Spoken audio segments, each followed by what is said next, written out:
Hello, friends. I'm Kathy Fay, Executive Director of the Boston Early Music Festival, or BEMF, and I'm delighted to welcome you to this very special pre-concert talk as we look forward to the upcoming and second to last performance of our 2025-2026 concert season, featuring the extraordinary Jordi Savall and his colleague artists from Hespèrion XXI, La Capella Reial de Catalunya, and Tembembe Ensamble Continuo, all taking place on Sunday, April 12th, 2026 at 4 p.m. in Jordan Hall at New England Conservatory of Music.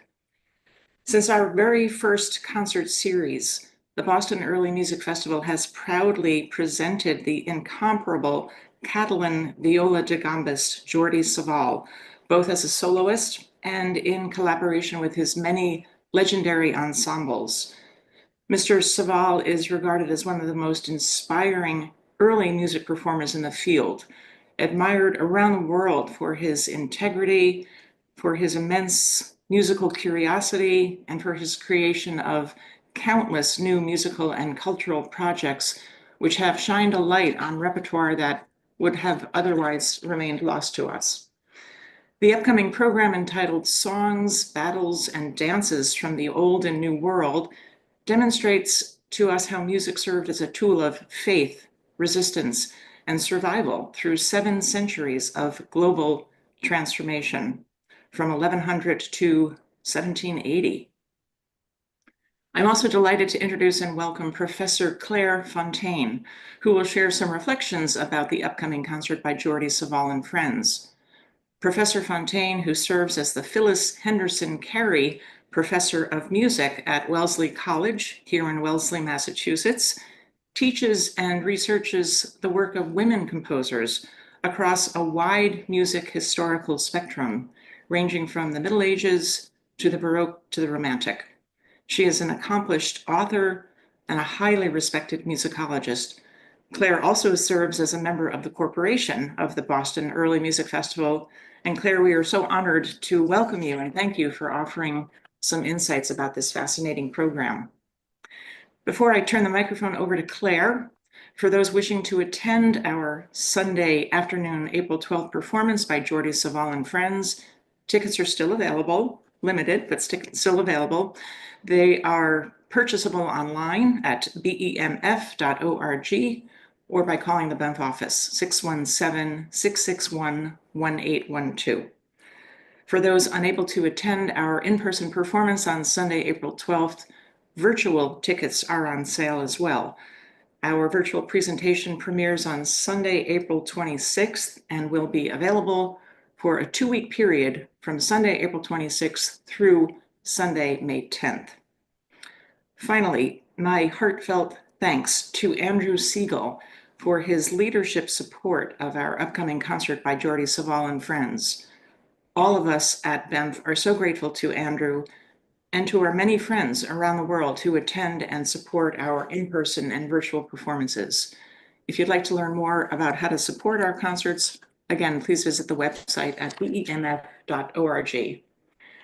And now I will disappear from the screen, but before I go, thank you again, Claire, and thanks to all of you for watching this pre-concert talk. I look forward to seeing you on Sunday, April 12th.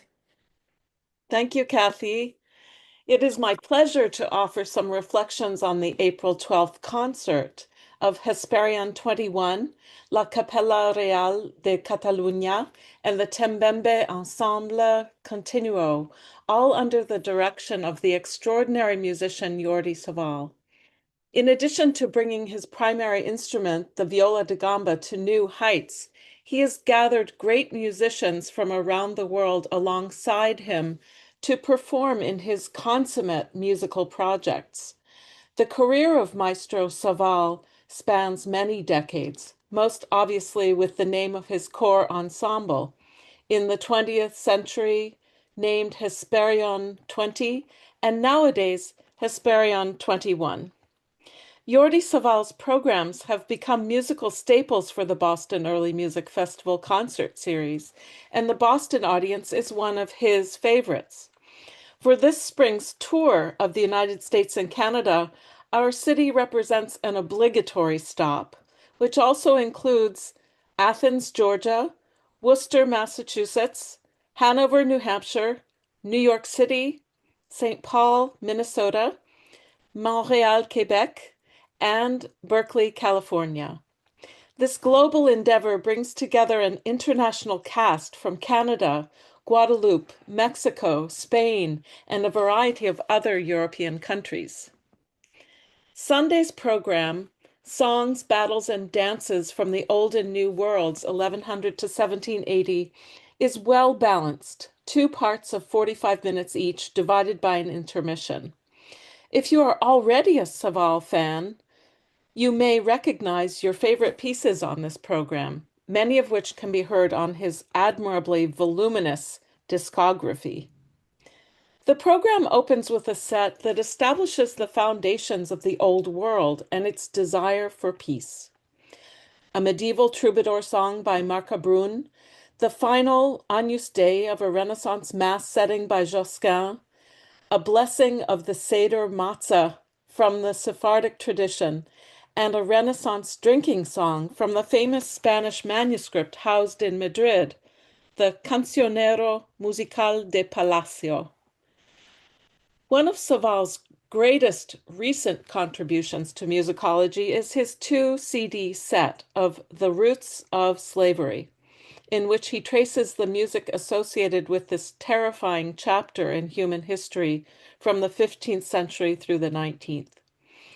To acknowledge the brutality of the practice, Savall programmed 3 slave songs at the head of each of the following 3 sets of music: Another Man Done Gone, Look Over Yonder, and You're Gonna Reap What You Sow.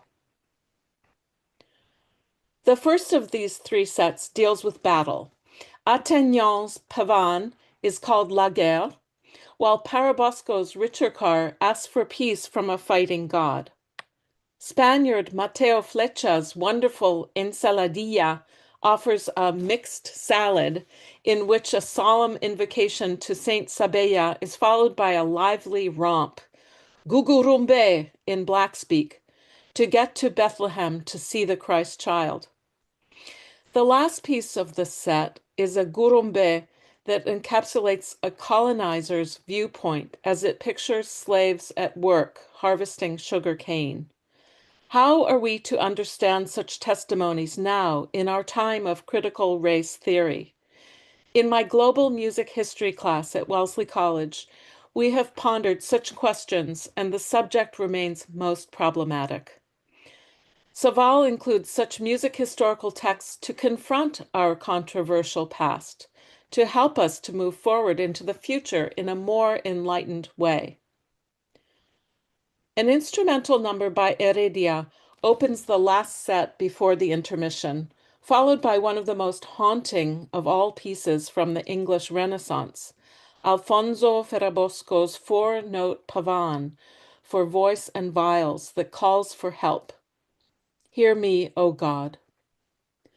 The first part of the concert ends with a beautiful villancico by the Portuguese composer Gaspar Fernandes, from whom we will hear again in the second part of the concert.